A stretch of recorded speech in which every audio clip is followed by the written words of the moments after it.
it's a little bit of that is in the Lord's Prayer, that we reverence him as a father, but we reverence him as our perfect heavenly father, meaning we have earthly fathers who are placed in charge of us for earthly things that are important, right? To raise us up.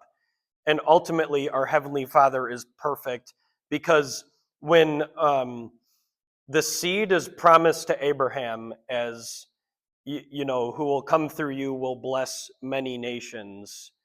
The seed that is promised is Jesus.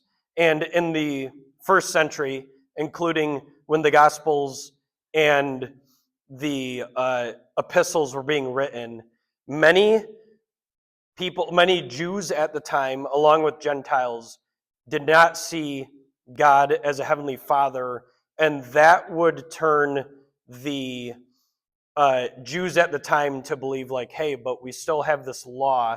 We need to do this. We need to do this stuff. It's not just, we can't be fully brought into Christ. And so him as father and Jesus as son are both very important because in both of those Romans and Galatians, what Paul is saying, there he actually uses a Greek word and a Hebrew word next to each other. He uses Abba, which is the Hebrew word for father, and then we translate the Greek word for father just as father. So it says Abba, Father, because Paul's point is that we're grafted into the vine, like when Jesus says, I am the vine, and John, I think, are all the I am statements. All right, based. He's got that on his shirt.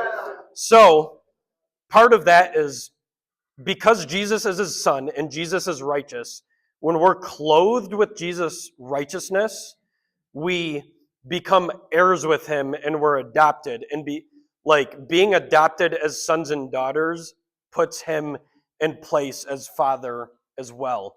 Additionally, looking at the Old Testament, you see how he treats the nation of Israel.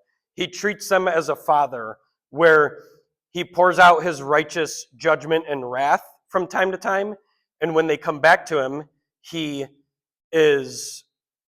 blesses them.